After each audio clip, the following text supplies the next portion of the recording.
Bonjour et bienvenue dans le Grand Nord, au Canada, à la découverte d'un Liégeois attiré ici par l'amour de la nature, des caribous et des grands espaces. David Lecointre est un homme heureux qui a réussi à faire de sa passion son métier. Il est ici au Québec professeur, consultant en développement touristique et créateur d'entreprises. Nous allons le rencontrer au bord du lac Saint-Jean, sur le chemin des trappeurs, là où la route s'arrête et où commence l'aventure.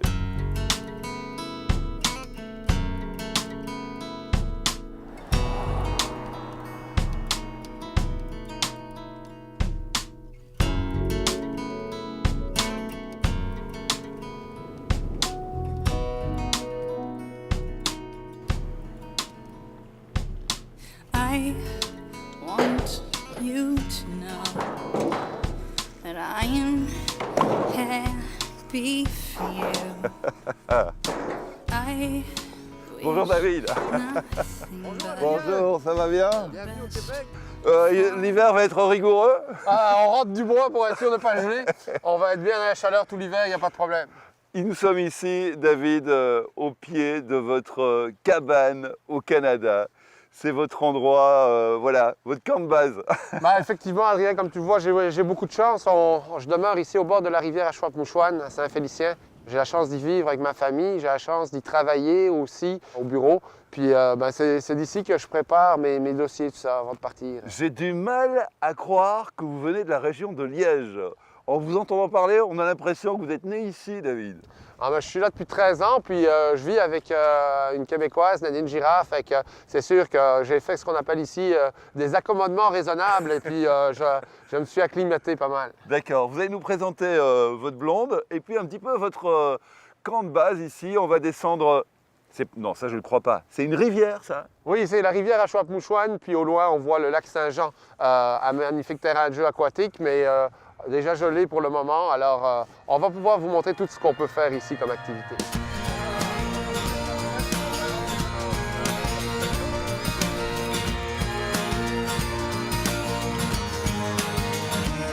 Do I stress you out? My sweater's on backwards and inside out, and you say hi, hi, how appropriate. Attention à toi. I don't want a nice sex. Tu sais ce que ça veut dire à Chouap-Mouchouane en île-Nou? L'endroit où l'on observe l'orignal. Tout à fait. Puis dans le cadre de mon travail, moi j'ai la chance de vivre dans de merveilleux environnements comme celui-là. Tout à l'heure, on va vous faire découvrir la faune boréale au Zoo sauvage de Saint-Félicien. On aura ensuite aussi la chance d'aller faire une expérience unique en chien de traîneau avec des malamutes d'Alaska. Et vous n'êtes pas le seul Belge ici. Non, j'ai aussi un collègue, Henri Osset, un concitoyen de Mélin, qui est installé à Albanel et qui élève un troupeau de Holstein. Tout en cultivant des Canada, des pommes de terre. Tout à fait. Alors, on va aller voir tout ça, Adrien, parce que les espaces sont grands, puis on a beaucoup de routes à faire. Avant ça, il y a la famille, parce que ce garçon est aussi chef de tribu. Tout à fait. On va rencontrer mes enfants. Ils vous attendent à l'intérieur. Ils ont chauffé le poêle. Allons-y.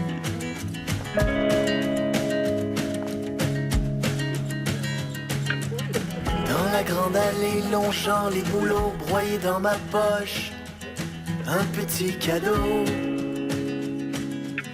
J'avance à pas lent, le cœur en morceaux, j'ai tant de misère à trouver les mots. Nadine Girard, c'est ma conjointe. Elle est originaire d'ici du Québec, de Robertval. Puis on a aujourd'hui ma fille Anne-Sophie qui a 14 ans. Mon garçon qui a 18 ans, Guillaume, n'est pas là aujourd'hui. Puis on a Samuel, le petit dernier, mais pas le moins énergique, 2 ans. Mais il démonte à peu près la maison. Puis heureusement qu'on est dans les grands espaces pour pouvoir lui permettre de s'exprimer. Le Belge, qu'est-ce qu'il a de particulier? Au début, je vais vous avouer que j'ai rencontré David et ce qui m'a frappé, c'est l'accent cute, la façon qu'il parlait. Notre histoire est assez drôle. En fait, c'est ma meilleure amie qui nous a présentés. Moi et David, on avait une expression qu'on dit ici, on n'avait pas cliqué l'un sur l'autre. Donc, c'est toute elle qui a tout inventé notre histoire. Et donc, le résultat est qu'on habite ensemble, qu'on a un bébé et qu'on a une belle famille. Alors, David, il est très sportif. Vous faites beaucoup d'activités de plein air ensemble? Oui, beaucoup. On fait beaucoup de choses. On prend des marches. Mon père est super pour les marches, la course, tout ce qui est très sportif. Ah oui. Et on voit que le petit frère est sur la même Oui, route. il là. suit les traces de mon père. Oui. Il va devenir très sportif comme lui. Bon, ben, on va encore vous l'emprunter un peu pour continuer à visiter Aucun la région. problème. Pas de problème. Je vous le laisse. On vous le rend. Oui, merci. Par où commencer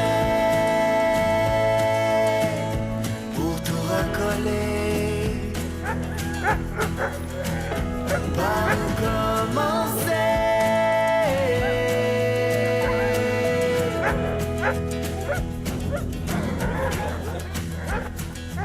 Dans un labyrinthe, t'as fait les grands sauts à force d'attendre mon petit cadeau.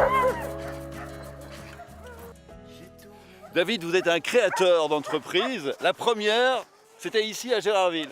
Oui, cette attraction boréale, je l'ai créée ici à Gérardville parce que c'est un merveilleux terrain de jeu Ouais. pour pouvoir découvrir la forêt boréale. Alors, j'ai eu la chance de rencontrer un super guide qui s'appelle Tony Paré. C'est un guide qui opère avec des chiens de traîneau depuis longtemps ici. Il a été bûcheron avant.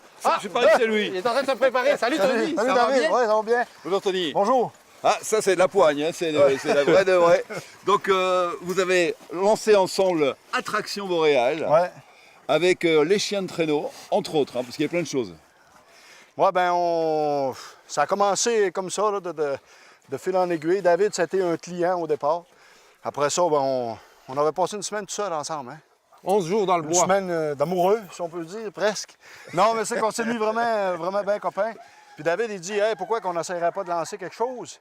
Puis excusez-moi, j'étais un peu essoufflé. Là. J'ai dit, ben pourquoi pas? Tu sais, j'ai dit, ça fait plusieurs qui m'en parlent, mais je ne sais pas. En tout cas, on verra bien ce que ça va donner. Puis David, ben, il a continué à me contacter, puis on s'est mis à faire du canot, on s'est mis à faire du chien, parce que moi, j'avais des chiens déjà depuis longtemps. Là. Ça fait 20 ans que j'en ai des chiens. Là. Puis ben, finalement, on a démarré quelque chose, puis ça a fonctionné. Donc le client est devenu un ami et puis un partenaire. Un partenaire, puis oui. Ok. Est-ce qu'il a gardé la main? Est-ce qu'il peut musher? Ben, je pense bien que oui. Hein? Mais ça fait pas si longtemps que ça qu'il n'en a pas fait non plus, mais ça se perd pas, hein? C'est comme du vélo. Pourquoi si vous ne nous accompagneriez pas? Oh ben d'accord, Hein? pas de problème. Bon, ben ça marche, hein? Je finis d'installer les chiens, puis Ouais. puis on fait le départ, là. C'est quoi comme chien? C'est du Malamute d'Alaska, hein? Ouais. J'ai du Malamute d'Alaska pur sang, puis ça fait 20 ans que j'ai cette race de chien-là. J'ai gardé la même lignée depuis le début. J'ai commencé avec une femelle que j'ai accouplée avec un mâle d'un de mes copains. Puis je suis de fil en aiguille, ça l'a toujours gardé, puis j'ai toujours gardé mon sang d'origine dedans. Je me lève de bon matin, je regarde quel bord de vent vient. Le ciel est vainqueur, rien pour m'empêcher d'être heureux. Fais tes bagages, on s'en va faire le monde encore. Toi puis moi dans mon bazou, et le soleil qui nous rend fous. Les routes de gravelle ou d'argent nous mèneront toutes vers l'océan. On change de décor à l'envie, on s'envole pour la Gaspésie. Alors Adrien, on est rendu ici à la ferme liégeoise chez un ami à moi qui s'appelle Henri Osser. On va aller visiter sa ferme de vaches Holstein. Bonjour, bienvenue à la ferme liégeoise. Ah ben entre liégeois alors. Salut Henri, je te présente Adrien Jovenot. Henri, Enchanté. plus québécois que liégeois, non? Combien de temps Ben oui, plus québécois, mais toujours avec les racines liégeoises. C'est marrant parce que vous êtes tous les deux liégeois. Vous avez pris l'accent québécois et vous avez gardé l'accent. C'est un mauvais liégeois. lui. Bon, on va aller voir les vaches presque liégeoises là. Oui. Ouais. Oui, elles ont le préfixe de liégeoise. Des préfixes. Oui, le préfixe, oui. Des préfixes. Combien de bêtes, Henri? Ben, avec les vaches en production, plus la relève, on a 140 têtes en tout. Ouais. Et d'hectares. 900 hectares en culture. Donc on s'en met jamais chez vous. Ah non, jamais. Toujours de l'ouvrage par-dessus la tête, là, tout le temps. Alors c'est une histoire de famille. Vous êtes venu avec vos cousins. C'est ça. Oui, Mais mes eux, cousins- ils n'ont pas eu le cran de rester. Ben, le CRA, je ne veux pas dire le CRA parce que je veux pas mal parler, là. C'est eux qui ont décidé de repartir. Ouais. T'es moins passionné que moi parce que pour faire ce métier-là, il faut être passionné. Si on n'est pas passionné, Et qu'est-ce que vous avez trouvé ici au Québec que vous n'aviez pas en Belgique, Henri? les étendues, les espaces, les grands espaces Ouais. qu'on n'a pas chez nous. Et la culture, c'est quoi alors? Culture, nous cultivons avoine, orge, soya, colza, maïs. Alors j'ai un indicateur. David qui m'a dit que vous étiez venu un peu en stummeling dans le conteneur avec des pommes de terre de chez nous. Oui, mais ça, faut pas le dire à tout le monde. ça. ça reste entre nous, parce qu'on peut pas, on peut plus. Aujourd'hui, ce serait plus possible, ça. Mais j'en ai encore ramené dans mes valises, par exemple. vrai? Oui, ça a passé. Mais là, je n'oserais plus. Alors, les vaches, est-ce que vous avez du blanc-bleu ou bien c'est resté... Ah, j'en dans- ai deux, trois. Ouais. Il y en a une là, Ouais. mais qui est en production. Là. Celle-là, c'est une blanc-bleu. Alors, j'aimerais que vous me Mais montriez... c'est une blanc-bleu qui n'a pas les qualités, mais j'ai Sauveau, par exemple. Sa fille qui est ici. On peut passer à côté? Ouais, allons, Ça, ça c'est une race belge, blanc, bleu belge. Ben oui, on le voit. Oh oui, ça c'est pour ma consommation humaine, ça. Quoi, ça c'est consommation personnelle, en fait. Oui, personnel, Oui. très personnel. Parce qu'apparemment, la viande de blanc-bleu est beaucoup plus maigre que les autres races. Ouais. Le gras pour la santé n'est pas bon, ça fait qu'on élève du blanc-bleu. En tout cas, merci beaucoup de nous avoir accueillis dans votre ferme. Qu'est-ce qu'on peut encore vous souhaiter? Beaucoup de bonheur. Oui. L'argent, ben, il y contribue, mais il n'est pas vraiment nécessaire. Hein. Ça en prend beaucoup, mais il reste que l'argent ne fait pas le bonheur. Hein. Puis moi, je suis passionné. Tant que je vais être passionné, ben, on va continuer. Mais c'est pas ce que ma femme dit. Il va falloir que tu décroches.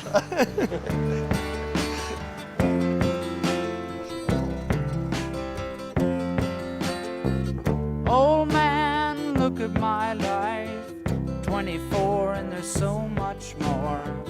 Live alone in a paradise that makes me think of two. Love lost such a cost. Give me things that don't get lost. David Lecointre, d'où venez-vous? Ben, moi, je suis originaire de Fléron, dans la province de Liège.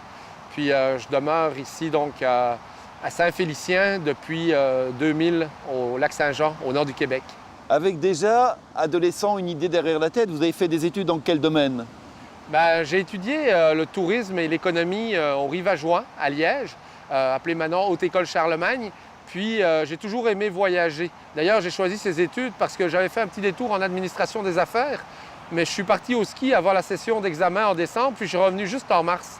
Alors ça me prédisposait pour de longs voyages. Vous étiez déjà un touriste dans vos études? Il y en a qui ont dit ça. Mon père dit même que j'ai fait des études en pâte à modeler. Mais je vous rassure, je suis devenu plus sérieux en vieillissant. Alors, quel a été le déclic et pourquoi le Québec? Ben, en fait, j'ai toujours aimé les grands espaces. J'aimais ça, les courses de chiens de traîneau de sang. Il y en a à Saint-Vite qui se déroulaient à mon époque en Belgique. Alors, j'avais vu ça. J'avais rêvé aussi de certains aventuriers belges ou français dont on voyait les images à la télévision. Et donc, je voulais aussi, moi, vivre ma propre aventure. Et j'ai donc un jour pris une carte, puis choisi une destination. Et j'ai choisi le Saguenay-Lac-Saint-Jean au Québec pour vivre mes premières aventures dans ce que j'appelais le Grand Nord.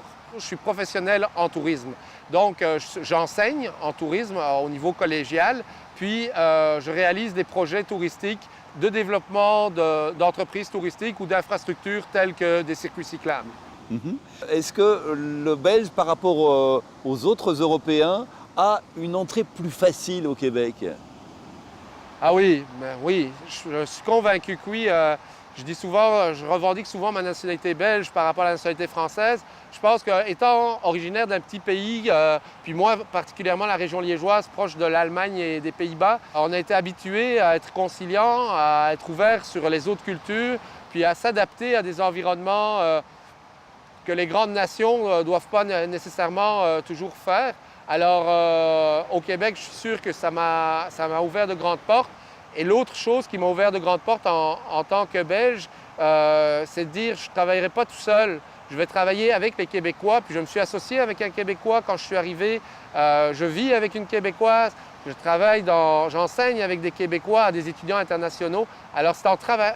La capacité d'être belge, c'est de voir s'ouvrir avec le monde et de travailler avec les autres. Alors ça, je pense, ça nous ouvre effectivement de grandes portes. La mentalité nord-américaine, parfois plus superficielle, ne vous choque pas? En fait, ici, on est dans le meilleur des deux mondes aussi pour ça. Oui, il y a des morceaux d'Amérique du Nord, mais il y a des morceaux très latins aussi dans le style de vie. Alors, la partie superficielle, ben, elle a quand même des beaux côtés. On vit dans une société de consommation qui est très confortable ici. La partie latine, c'est toute la partie franche et très chaleureuse des Québécois qu'on ne retrouvera pas nécessairement dans une partie plus anglo-saxonne du Canada. Donc, non, je m'y fais très bien. Puis, comme je dis toujours, c'est moi qui ai choisi d'être ici. Alors, c'est à moi aussi de m'adapter à l'environnement dans lequel je me suis installé.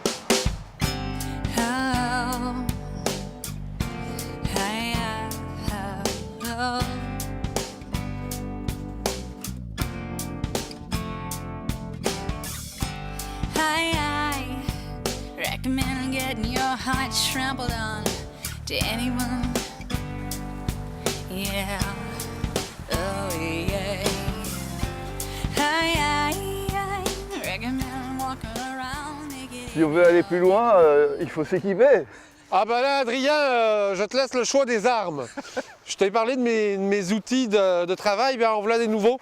Alors, tu as les traditionnels en babiche, puis l'aspect récent en aluminium. Moi, je suis plutôt babiche. Bon, ben Moi, alors, je je t'offre les raquettes de babiche. D'accord. Et je m'équipe avec les raquettes d'aluminium. Ok. Cet outil ancestral, il permettait aux premiers trappeurs et coureurs des bois d'arpenter le territoire.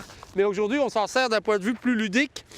C'est extraordinaire pour pouvoir marcher dans la neige. Parce que si on veut se rendre jusqu'au petit camp pour prendre un verre de caribou, eh bien, il faut enfiler nos raquettes. D'accord, mais je suis motivé là. OK. Alors maintenant, on est prêt pour la grande aventure, Adrien? Oui, absolument. On s'en va vers le camp. Ok.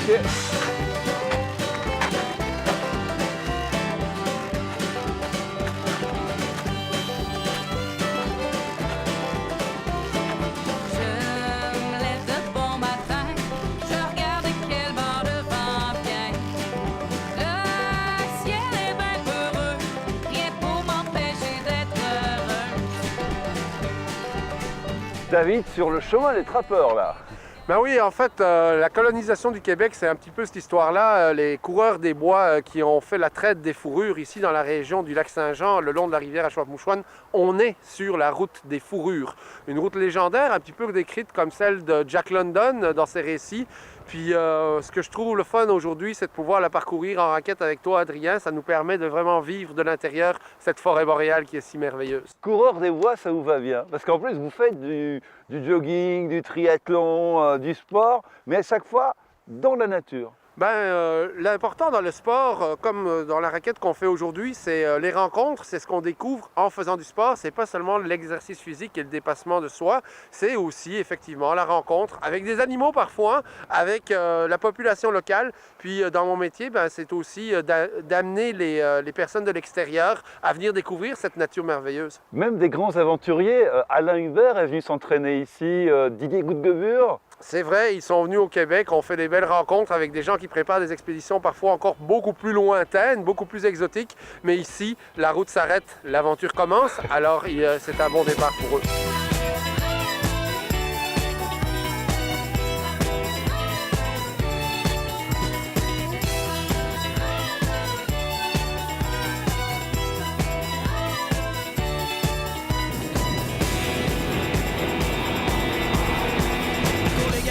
Sur les Kodak devant les caméras, il faut qu'on la remarque. On voit des images d'elle dans les magazines ou on boit des cocktails au fond d'une limousine. Il y a des photos coquines qui circulent sur le net, elle a les seins s'épilent, puis elle a pas de bavette. David Lecointre, parmi vos nombreuses casquettes ici au Québec, il y a celle de Monsieur Vélo.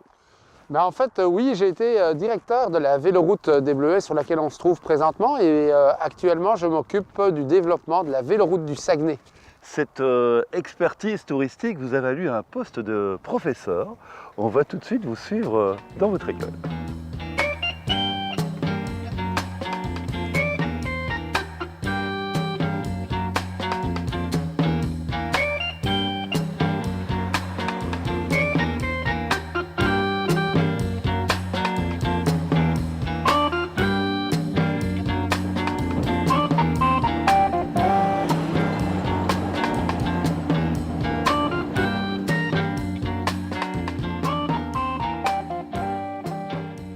quand David s'est présenté chez nous, on a pu voir rapidement qu'il avait une très riche connaissance du monde touristique, non seulement québécois, mais aussi international. Et je pense que quand une personne arrive de l'étranger et qu'il choisit de vivre dans une région et que nous, notre mandat, c'est d'aider au développement touristique de la région, bien, ça ne peut pas faire autrement qu'un beau mariage, de travailler avec une personne comme ça qui vient au Saguenay-Lac-Saint-Jean par amour. Alors, quels sont les cours que vous donnez ici et que vous avez donnés, David? Ben, présentement, je donne un cours de marketing touristique, mais j'ai également donné des cours d'accueil touristique, de transactions commerciales, des cours d'éléments juridiques touristiques. Donc, c'est assez varié le panel de cours qu'on enseigne ici en technique de tourisme. Le printemps érable de l'an dernier a-t-il fleuri ici aussi? Effectivement, on l'a vécu. C'était ma première session en tant qu'enseignant, en plus ici au Cégep de Saint-Félicien. Alors, c'est une belle expérience, je dirais, parce que ça a permis de voir comment se structuraient les jeunes, la nouvelle génération, au niveau d'un enjeu social. Alors, j'ai été heureux de partager ça puis de le vivre. Le printemps continue, Marie-Josée Audet? Ce printemps dont on parle avec les étudiants qui revendiquent, les étudiants qui s'expriment absolument, puis on est très fiers de ce que nos étudiants ont fait ici au Cégep. Je comprends, David, c'est vrai qu'on était des témoins privilégiés du travail que nos étudiants faisaient sur le terrain pour pouvoir présenter leurs exigences au gouvernement. C'était vraiment un moment très fort pour nous. On était très solidaires avec nos étudiants. Puis David en était un bel exemple.